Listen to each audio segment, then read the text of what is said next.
हैं।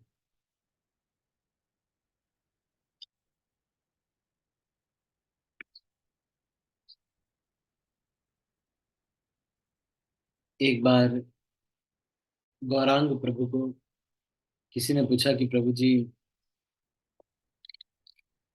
सबसे बड़ी तपस्या क्या है? तो गौरांग प्रभु ने कहा कि सबसे बड़ी तपस्या ये है कि यदि आप प्रतिदिन शास्त्रों का अध्ययन कर सकें 2 घंटे, तो ये बहुत सबसे बड़ी तपस्या है। क्योंकि इस जिंदगी में बिजी शेड्यूल इतना होता है, टाइम ही नहीं मिलता है। तो ये हमारा बहुत सौभाग्य है, सारे आचार्यों की कृपा से हमको ये अवसर मिल रहा है। हम श्रवण कर रहे हैं श्री राम कथा।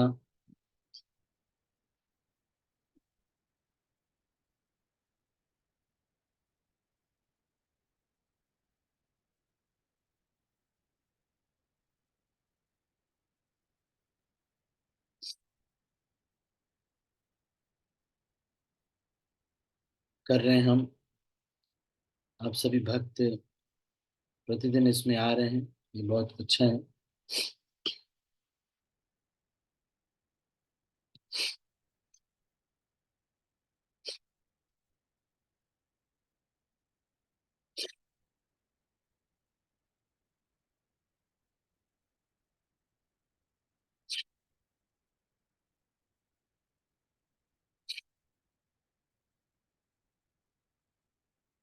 अब तक हम राम कथा में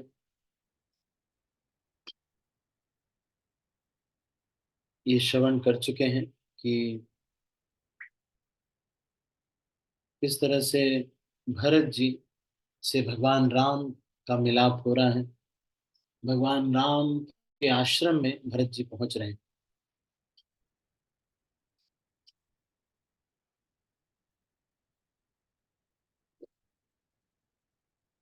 तो अब इसके आगे की चर्चा हम कर रहे हैं। आज कोई प्रश्न उत्तर नहीं ले रहे हैं, और समय ना व्यर्थ करते हुए अगले 40 मिनट हम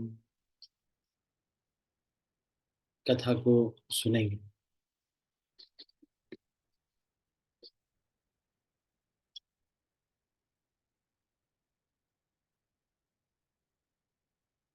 भरत जी और श्री रामचंद्र जी के मिलने का ढंग देखकर देवता भयभीत हो गए। उनकी धुकधुकी धड़कने लगी। देवगुरु बृहस्पति ने समझाया, तब कहीं वे मूर्ख चेते और फूल बरसाकर प्रशंसा करने लगे। फिर राम जी प्रेम के साथ शत्रुघ्न से मिलकर एवं केवट से निषाद राज से मिले। प्रणाम करते हुए लक्ष्मण जी से भरत जी बड़े ही प्रेम से मिले। लक्ष्मण जी थोड़ा ललक कर छोटे भाई शत्रुघ्न से मिले, बड़े उमंग से। फिर उन्होंने निषाद राज को हृदय से लगा लिया। फिर भरत शत्रुघ्न दोनों भाइयों ने मुनियों को प्रणाम किया और इच्छित आशीर्वाद पाकर वे आनंदित हुए। चलो, ये मैं आपसे एक प्रश्न पूछना चाहता हूँ। आप में से कोई ये बता सकता है कि भगवान को भगवान राम को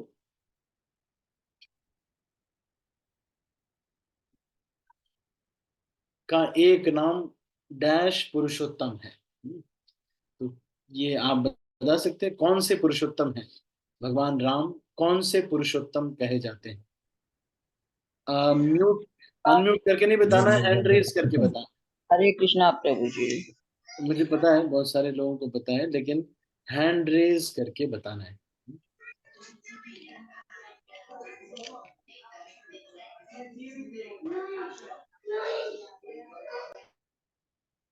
मुझे पता है बहुत सारे लोगों को पता है, लेकिन फिर भी आपको म्यूट कर हैंड रेज करके बताना है, क्योंकि फिर क्लास में एक सिस्टम नहीं बन पाता है।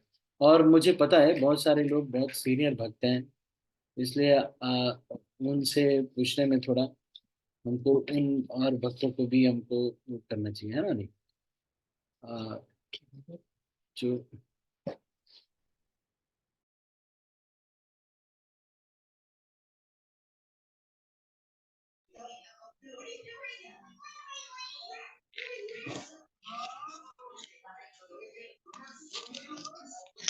उषा सिंह माता जी।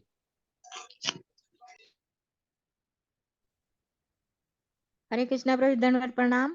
प्रणाम। प्रभु जी, मर्यादा पुरुषोत्तम। ठीक है। थैंक यू प्रभु जी।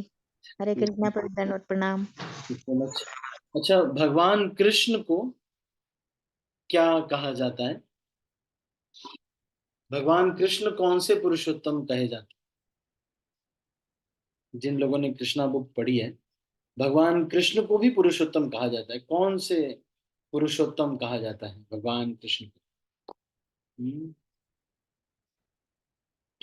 सुशीला माता जी।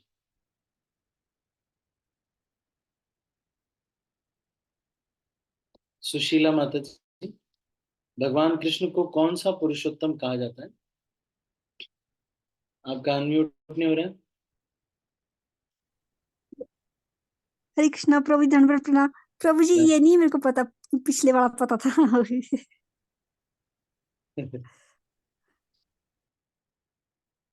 अच्छा, शीतल माता जी। हरे कृष्णा प्रभु जी, दंडवत प्रणाम। प्रभु जी, लीला पुरुषोत्तम। अच्छा अच्छा।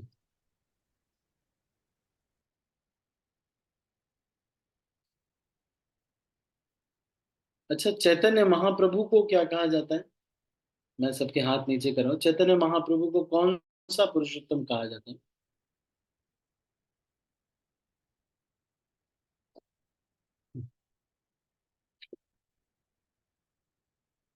चैतन्य महाप्रभु जी को कौन सा पुरुषोत्तम कहा जाता है? हाथ नीचे कर लिया। गलत होगा तो मैं थोड़ी डांटूंगा थोड़ी। मैं देखो कभी डांटता हूँ किसी को, अनलेस एंड अनटिल कुछ आप सीरियस नहीं करते। मैं, क्योंकि ये तो क्लास है, इसमें तो आप गलती करने से समस्या नहीं होती। हम इंसान हैं, गलती करने से समस्या नहीं होती। लेकिन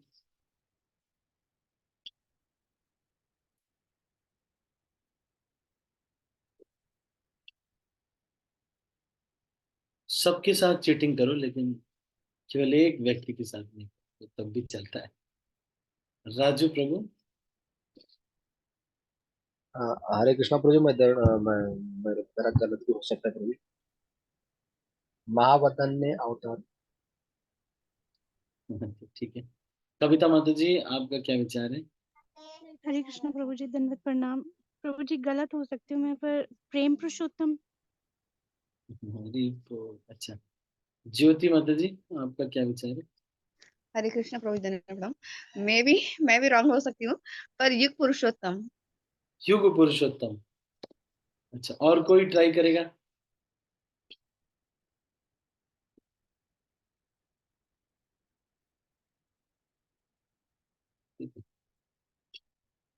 तो भगवान कृष्ण को लीला पुरुषोत्तम या फिर पूर्ण पुरुषोत्तम भगवान भी कहते हैं ना प्रभु जी। राणा पाटिल प्रभु, आप क्या बोले? यस हरे कृष्णा प्रभु जी, गलत था प्रभु जी, जस्ट रैंडम गेस। नाम पुरुषोत्तम। मैम। पूर्ण पुरुषोत्तम भगवान भी कहते हैं ना कृष्ण भगवान को। हाँ जी, हाँ जी। पूर्ण पुरुषोत्तम, लीला पुरुषोत्तम। और आप दोनों ने भी सही बताया कि भगवान चैतन्य महाप्रभु को प्रेम पुरुषोत्तम भी कहा जाता है, क्योंकि चैतन्य महाप्रभु भगवान के प्रेम को प्रदान करने के लिए आए। अत्यंत दुर्लभ प्रेम करिवारे दान, सिखाए शरणागति गति। चैतन्य महाप्रभु शरणागति सिखाने आए। कोई एक भक्त किस तरह से शरणागत होता है। शरणागति क्या होती है? जब चैतन्य महाप्रभु कृष्ण के रूप में आए थे, तो कृष्ण ने कहा, सर्वधर्मान् परित्यज्य मामेकं शरणं व्रज, अहं त्वां सर्वपापेभ्यो मोक्षयिष्यामि मा शुचः।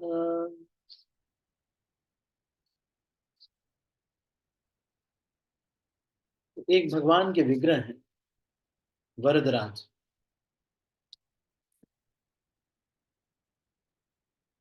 आपने अगर देखा होगा भगवान वरदराज की पिक्चर, अगर कहीं देखी होगी, कांचीपुरम में भगवान वरदराज हैं।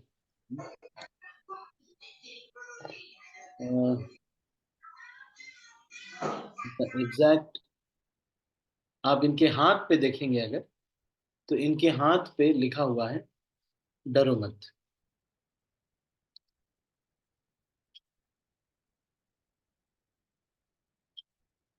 इनके हाथ पे, भगवान वरदराज के हाथ पे लिखा हुआ है, राइट हैंड में, डरो मत।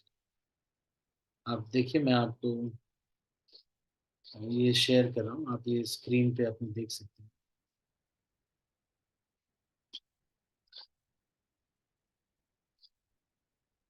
आपको दिख रहा है? ये भगवान वरदराज है। बहुत सुंदर है, बहुत ही सुंदर विग्रह है भगवान का। ये जो हाथ, ये राइट साइड में, अरे लेफ्ट साइड में इधर है, यहाँ पर माँ शुचः लिखा हुआ है। ये पढ़ के मैंने ज्वाइन किया था, तो वहां लिखा हुआ था डरो मत। तो ये कह तो दिया भगवान ने, लेकिन फिर उसको सिखाने के लिए चैतन्य महाप्रभु के रूप में शरणागति क्या होती है, शरणागत कैसे होता है कोई व्यक्ति, इसके बारे में बताने के लिए, खुद से करके बताने के लिए वो आए। तो जब हम सब भक्त लोग शरणागति करते हैं, तो वो उससे भगवान प्रसन्न होते हैं। फिर राम जी प्रेम से सबसे मिले, लक्ष्मण जी सबसे प्रेम से मिले।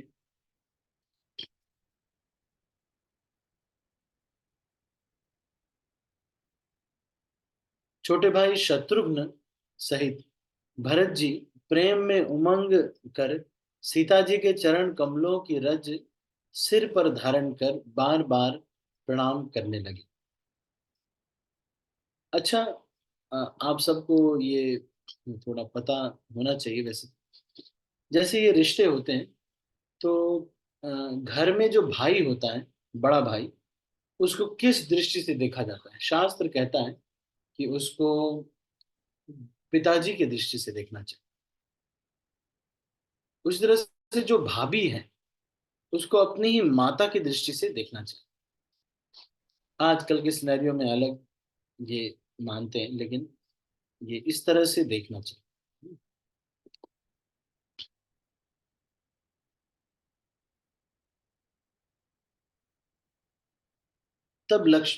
तब सीता जी ने मन ही मन आशीर्वाद दिया, क्योंकि वे स्नेह से मग्न हैं, उन्हें देह की सुध-बुध नहीं है।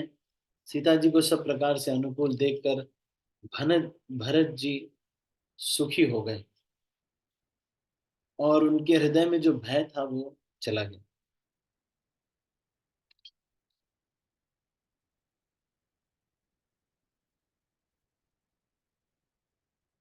फिर उसके बाद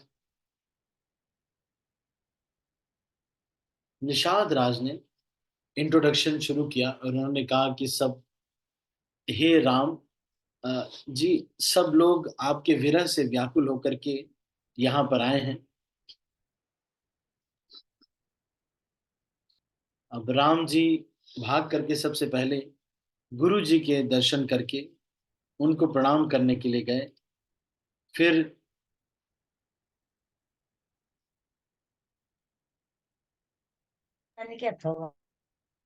अ, निषाद राज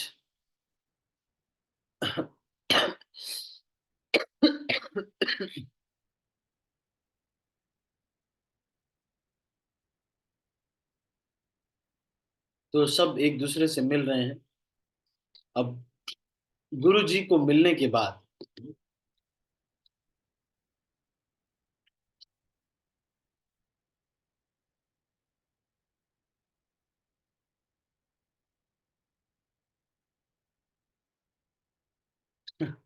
गुरु जी को मिलने के बाद, वशिष्ठ जी को मिलने के बाद,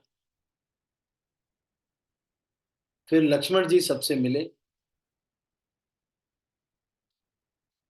फिर सारे लोग जो थे वो निषाद राज से भी मिले और उनकी सराहना करने लगे कि तुमको भगवान राम ने अपना मित्र बनाया, बहुत सौभाग्य की बात है। उसके बाद सबसे पहले भगवान राम ने देखा कि माताएं दुखी हैं। ऐसा लग रहा है जैसे कि तुलसी के पौधे को कोई ठंड लग गई है, सूख जाता है ना, आपने देखा होगा पत्ता सूख जाता है। प्रथम राम भेटी कैकेयी, सरल सुभाए भगति मति भेई, पग परिकीन प्रबोध बरु बहुरी, काल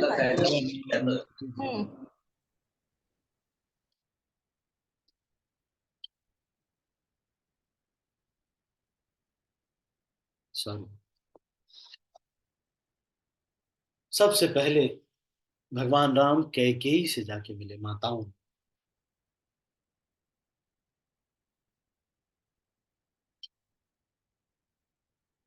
सबसे पहले भगवान राम कैकेयी से जाके मिले और अपने सरल स्वभाव तथा भक्ति से उसकी बुद्धि को तर कर दिया। फिर चरणों में गिरकर काल, कर्म और विधाता के सिर दोष मढ़कर श्री राम जी ने उनको सांत्वना दी।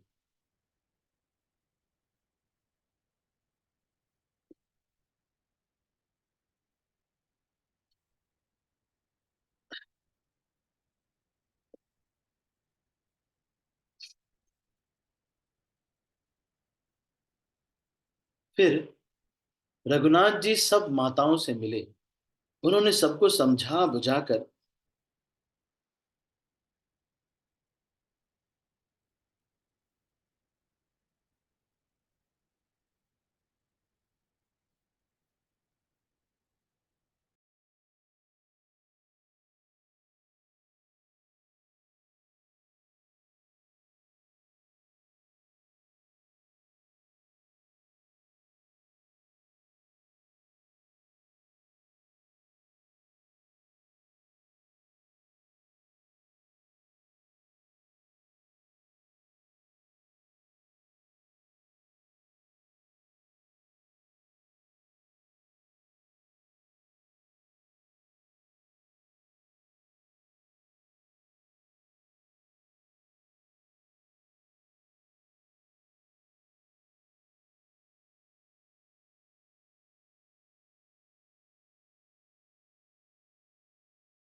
मिनट वेट कीजिएगा।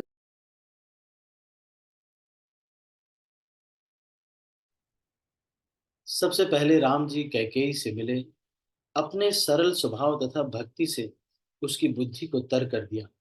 फिर चरणों में गिरकर काल, कर्म और विधाता के सिर दोष मढ़ के श्री राम जी ने उनको सांत्वना दी। आपको कुछ सीखने को मिल रहा है इससे? कोई बता सकता है आपको क्या सीखने को मिल रहा है इससे? भगवान राम जी मर्यादा पुरुषोत्तम है, तो ये कुछ सिखा रहे होंगे मर्यादा। मैं फिर से पढ़ रहा हूँ, आप एक बार ध्यान से सुनिए, है ना? और फिर क्या आपको शिक्षा मिल रही है इससे, आप ये हैंड रेज करके बताएंगे, है ना? चलो मैं अनम्यूट करके भी बता सकते हैं आप।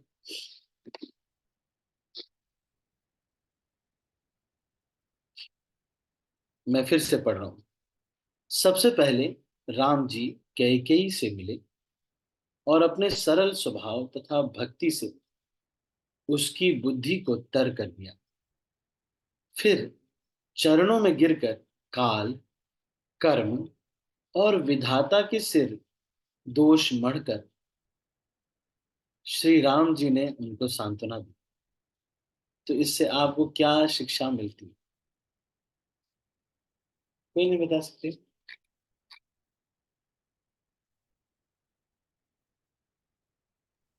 हरे कृष्ण प्रभु जी। धन्यवाद। हरे कृष्णा। प्रभु जी, मैं जितना समझ पाई हूँ उतना बता रही हूँ कि भगवान राम इतने सरल हैं, वो जानते हैं कैकेयी माता ने उन्हें निकाल दिया, मगर वो किसी को भी ब्लेम नहीं कर रहे हैं। किसी भी तरह से ब्लेम नहीं करके उनकी सरलता बता रहे हैं वहां पे, वो स्वाभाविक से एकदम हमको उनकी तरह सरल जीना चाहिए। और सभी को बता रहे हैं कि माँ माँ है, उनका सम्मान करना चाहिए, उनके चरणों में गिन के, और उनके ऊपर कोई कुछ ब्लेम नहीं कर रहे हैं, कुछ ग्लानि नहीं कर रहे हैं, और जो भी है काल जो हुआ कर्मों के हिसाब से वो इस तरह से बता रहे हैं। चलो आप लोग भी इसको बाद में सुनना। देखो भगवान राम, सबसे पहली बात तो ये है कि भगवान राम उनको किसी इमेज में बांध नहीं रहे कि अ, तुमने तुम गलत हो, इस इमेज में नहीं बांध। राणा पाटिल प्रभु, आप भी कुछ कहना हरे चाहते कृष्णा प्रभु जी, दंडवत प्रणाम। हैं? अब प्रभु जी यही था कि प्रभु श्री राम ने कैकेयी माता को मतलब दोषी नहीं ठहराया, कि मतलब उन्होंने मन में पकड़ भी नहीं लिया था कि तुम्हारी आपकी वजह से ऐसा हुआ या कुछ वैसा। एक तो वो था, और दूसरा ये था कि प्रभु जी कि उन्होंने अपनी स्वयं की माता कौशल्या देवी को पहले ना करते हुए कैकेयी माता को लाइक प्रणाम किया। हम्म। तो यही था प्रभु जी। कितना सीखने के लिए है, भगवान राम मर्यादा सिखा रहे हैं, सबसे पहले ये कर रहे हैं। भगवान राम किस तरह से ये मर्यादा को सिखा रहे हैं।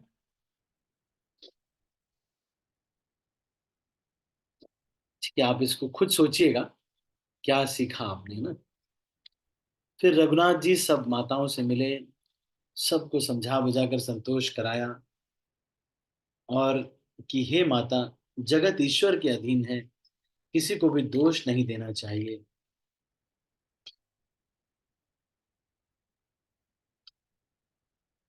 फिर सारे ब्राह्मणों से मिले भगवान राम और सबसे आशीर्वाद प्राप्त किया। तब दोनों भाई पैर पकड़कर सुमित्रा जी की गोद में जा चिपटे।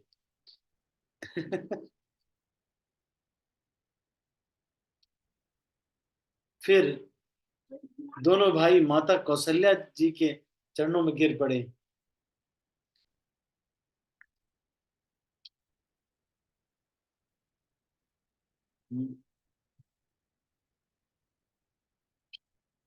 फिर रघुनाथ जी ने लक्ष्मण सहित माता कौशल्या से मिलकर गुरु जी से कहा कि आप आश्रम में पधारिए। फिर वशिष्ठ जी की आज्ञा पार कर अयोध्या के जो भी लोग आए थे, जहां भी जल थल, क्योंकि नदी के किनारे था, तो वो देख करके सब लोग अपना अपना स्थान ग्रहण कर लिए। और कुछ लोग जो थे, वो जो दो कुटिया का आश्रम बनाया था भगवान ने, वहां पर चले गए। गुरु जी कुछ चंद लोगों को लेकर के चले गए। सीता जी आई, उन्होंने वशिष्ठ जी को के चरणों को स्पर्श किया। फिर गुरु पत्नी अरुंधति से भी मिली। सीता जी ने भी सबसे प्रार्थना की, सबसे मिली, सबसे आशीर्वाद प्राप्त किया। जब सुकुमारी सीता जी ने सब सासुओं को देखा और उन्हें प्रणाम किया, तो सारी सास जितने भी थी, तीनों अपनी आंखें बंद करके डर गईं।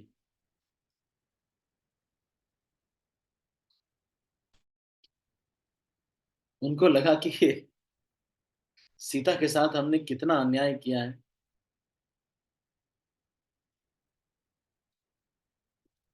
फिर सीता जी समझ गईं कि ये थोड़ा डर रही हैं, तो सीता जी ने आंखों में जल भर के उनके चरणों को स्पर्श किया,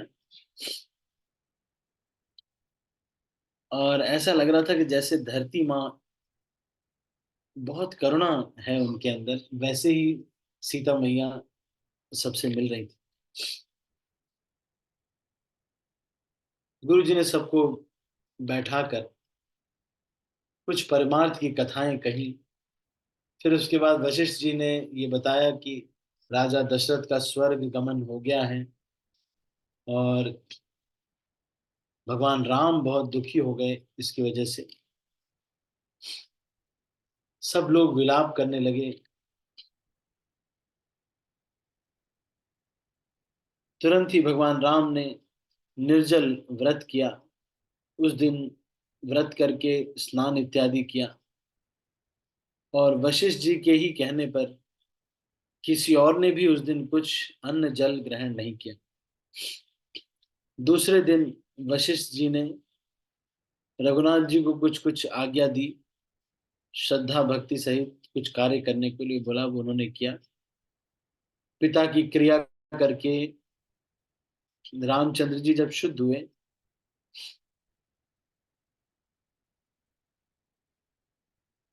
फिर रामचंद्र जी शुद्ध हुए, ये अपने आप में एक बहुत विलक्षण कथन है। ये भगवान राम के नाम लेने से ही सब कुछ शुद्ध हो जाता है। वे नित्य शुद्ध हैं।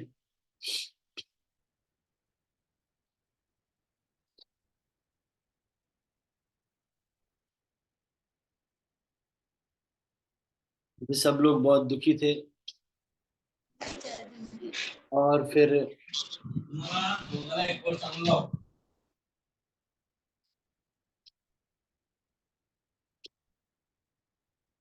वशिष्ठ जी ने कहा कि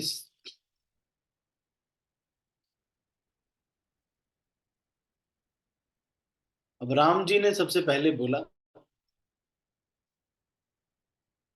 कि मुझे बहुत दुख हो रहा है,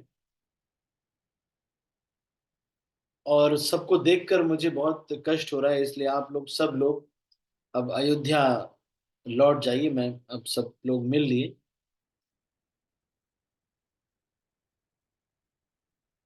आप लोग यहाँ पे हैं तो अयोध्या सुनी है। मैं बहुत देर से आपका समय वेस्ट कर रहा था, इसलिए अब वशिष्ठ जी ने कहा कि हे राम, तुमने किसी का समय व्यर्थ नहीं किया।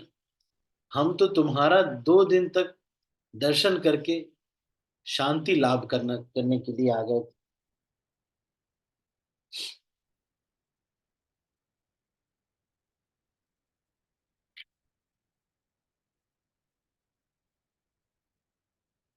फिर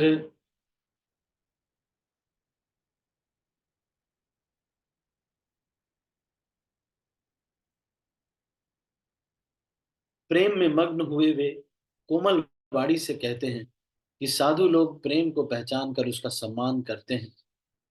एक समय की बात, हमारे गौड़ीय परंपरा में ऐसा हुआ कि बंशीदास बाबा जी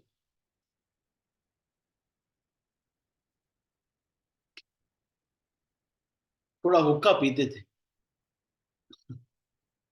और इस तरह का आचरण था कि समझ में नहीं आता था कि ये आचार्य हैं या क्या है। लेकिन उन्होंने, ऐसा हो गया कि उन्होंने हाँ,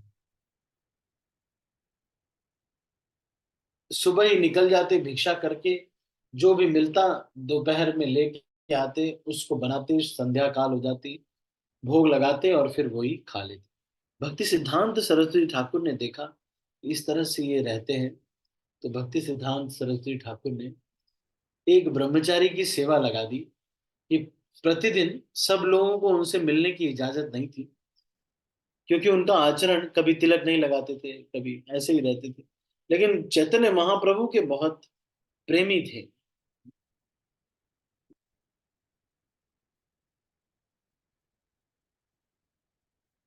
तो एक ब्रह्मचारी की सेवा लगा दी कि तुम इनकी सेवा करना। तो वो हर दिन कुछ ना कुछ सामान लेकर के उनके पास जाते थे। वो ब्रह्मचारी जी ने सोचा कि मैं, एक पपीता है उसको बहुत अच्छे से वो पका रहे थे कि कुछ दिन बाद हम यही बंशीदास बाबा जी को देंगे। तो उसको कपड़े से बांध करके बहुत अच्छे से कि कोई जानवर ना खा ले। एकदम जब वो पक गया पपीता, तब उसको तोड़ करके वो बंशीदास बाबा जी के पास ले गए। तो बंशीदास बाबा जी किसी को भी ज्यादा रिगार्ड नहीं करते थे कि चल आ गया, जा जा, ऐसे बात करते थे।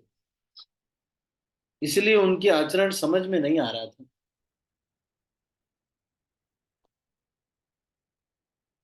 पर ये जो ब्रह्मचारी थे ये बहुत मैच्योर थे, ये जानते थे कि इस तरह से आचरण करते हैं। लेकिन ये भगवान के परम भक्त हैं।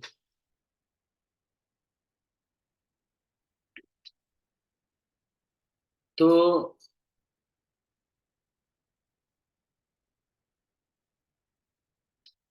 फिर आ,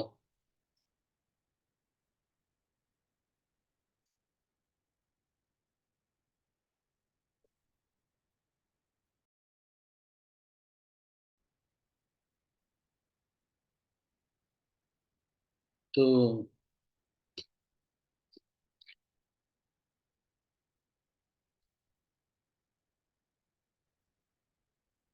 फिर बंसीदास बाबा जी ने देखा कि वो पपीता बहुत अच्छे से वो उसको दे दिया उन्होंने, तो फेंक दिया उन्होंने। बंसीदास बाबा जी ने ऐसे ही फेंक दिया, जल जाओ। लेकिन बाद में एक जो भी वो उन्होंने यूज किया, उसके बाद फिर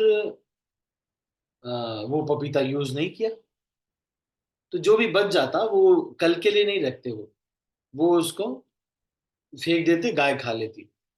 तो ऐसे ही फेंक दिया, वो गाय खाने लगी। जब गाय उसको ऐसे ढुंगला रही थी,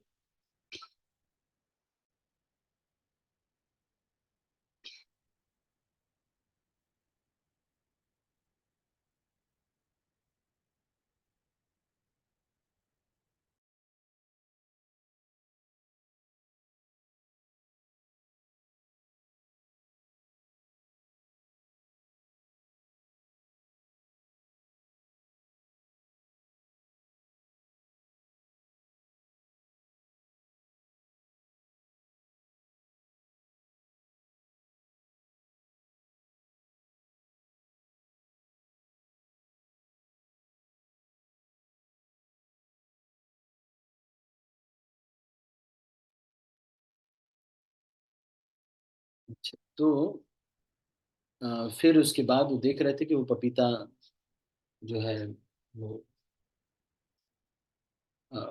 जो है वो नहीं, वो उन्होंने देखा कि वो जो पपीता है उसको बड़े अ, बड़े प्रेम से पकाया गया है। तो वो प्रेम को देख करके उन्होंने तुरंत गाय को कहा कि, "हाँ, हाँ, हाँ, हटो हटो।" फिर वो पपीता ले आकर के भगवान को उन्होंने भोग लगाया। तो उस प्रेम को वो देख पा रहे थे। तो इसी को यहाँ पे कह रहे हैं कि प्रेम में मग्न हुए वे कोमल वाणी से कहते हैं कि साधु लोग प्रेम को पहचान कर उसका सम्मान करते हैं। अर्थात आप साधु हैं, आप हमारे प्रेम को देखिए। दाम देखकर या वस्तुएं लौटाकर हमारे प्रेम का तिरस्कार न कीजिए। आप तो पुण्यात्मा हैं, हम तो निषाद हैं। श्री राम जी की कृपा से ही हमने आप लोगों के दर्शन पाए हैं। तो ये प्रेम को देख पा रहे हैं।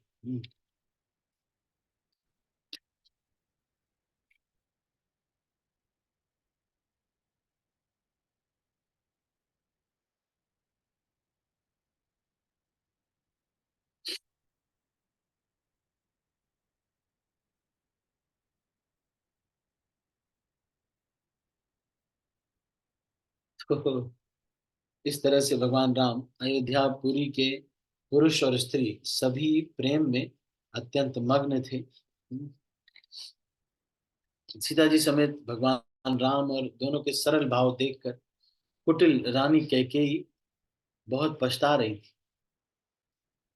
यमराज से याचना कर रही थी कि अभी अगर धरती फट जाती तो मैं मर जाती। थोड़े समय में सीता जी सारी सांसों की सेवा करने लगी, तो उन लोगों ने उनको बहुत सुख दिया, आशीर्वाद दिया।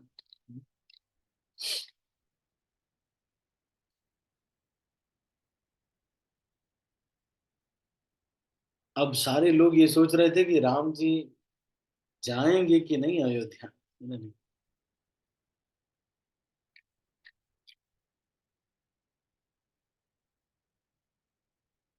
अगर गुरु जी आशीर्वाद देंगे तो वो, अगर आदेश करेंगे तो फिर उनको जाना ही पड़ेगा। ऐसा सोच करके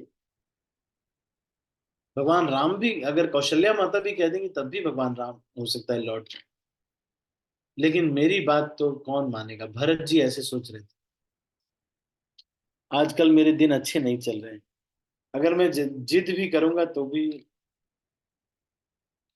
फिर भगवान भरत जी के मन में ये बैठा कि चलो वशिष्ठ जी को ही बोलते हैं।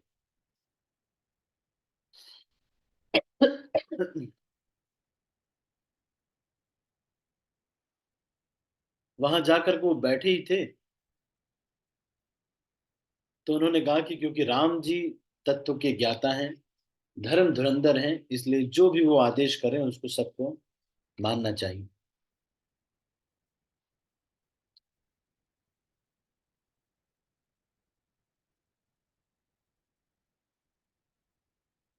तो इसलिए आप लोग, सब लोग, मैं जानता हूं राम जी का राज्याभिषेक सबके लिए सुखदाई है, इसलिए राम जी किस तरह से चलें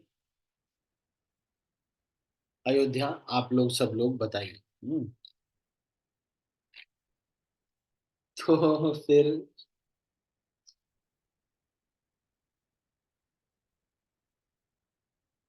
गुरु जी ने कहा कि देखिए,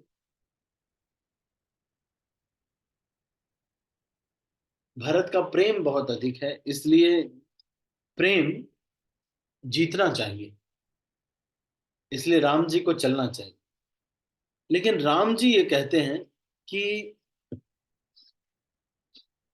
प्रेम की परिभाषा ये है कि जिससे हम प्रेम करते हैं वो जो कहे हम उसकी बात माने। तो ये दोनों में फिर प्रतिस्पर्धा हो जाती है, भगवान की मर्यादा इत्यादि और प्रेम। लेकिन भरत का प्रेम भगवान राम से इतना अधिक है कि वो जो वो कह रहे हैं उसको मानने के लिए बाद में रेडी हो जाते हैं।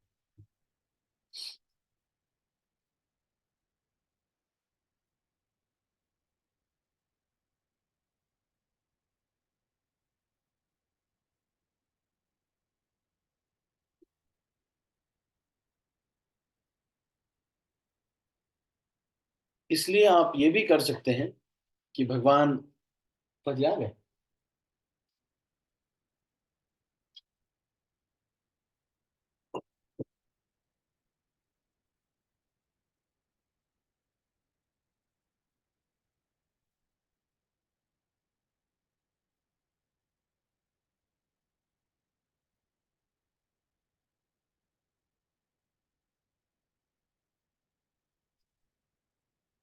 इस तरह से बातें ऐसे चल रही हैं। भरत जी कहने लगे, मुनि ने जो कहा वह करने के लिए जगत भर के जीवों को सब कुछ प्राप्त हो जाएगा। मैं ऐसा करता हूं कि मैं और शत्रुघ्न, हम दोनों लोग यहाँ रहने लगते हैं जंगल में, और आप लोग चले जाइए अयोध्या।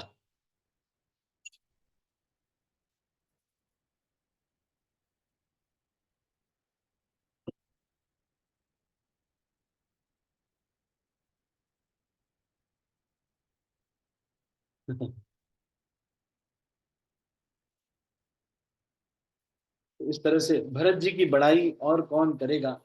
तलैया के सीपी में भी कहीं समुद्र समा सकता है।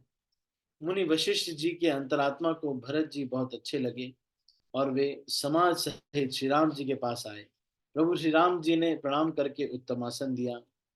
श्रेष्ठ मुनि देश काल और अवसर का अनुसार विचार करके बोले, हे सर्वज्ञ सुजान, धर्म नीति और ज्ञान के भंडार सुनिए। आप सबके हृदय के भीतर बसते हैं, सबके भले बुरे भाव को जानते हैं। जिससे पूर्ववासियों का, माताओं का और भरत का हित हो, वही उपाय बतलाइए। लोग कभी विचार करके नहीं करते, आर्त लोग कभी विचार करके नहीं कहते। जुआरी को अपना ही दांव सूझता है। मुनि के वचन सुनकर रघुनाथ जी कहने लगे, हे नाथ, उपाय तो आप ही के हाथ है। तो जब भी गुरु जी बोल रहे हैं तो वो कह रहे हैं कि जो आप कहेंगे वही होगा, आप बोल दीजिए जो वही कर लेंगे। लेकिन देखो, इतना पावर होने के बावजूद भी वशिष्ठ जी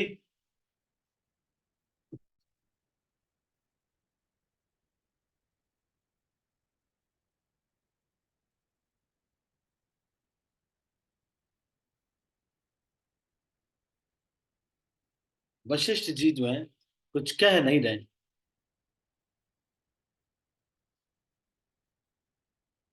तो अभी हम इसको यहीं पर समाप्त करते हैं। इसको हम आगे कंटिन्यू करेंगे। जरूर जरूर इसको हम आगे कंटिन्यू करेंगे। अभी मैं इसको यहीं पर समाप्त करता हूँ। आप सभी का बहुत बहुत धन्यवाद। मैं जानता हूँ यहाँ पर रोकना थोड़ा कठिन है। आज हमने 10 पेज ही पढ़ा है। इसके आगे हम कल कंटिन्यू करेंगे। प्रयास करेंगे कि 10 तारीख तक इसको कंप्लीट कर सकें। आज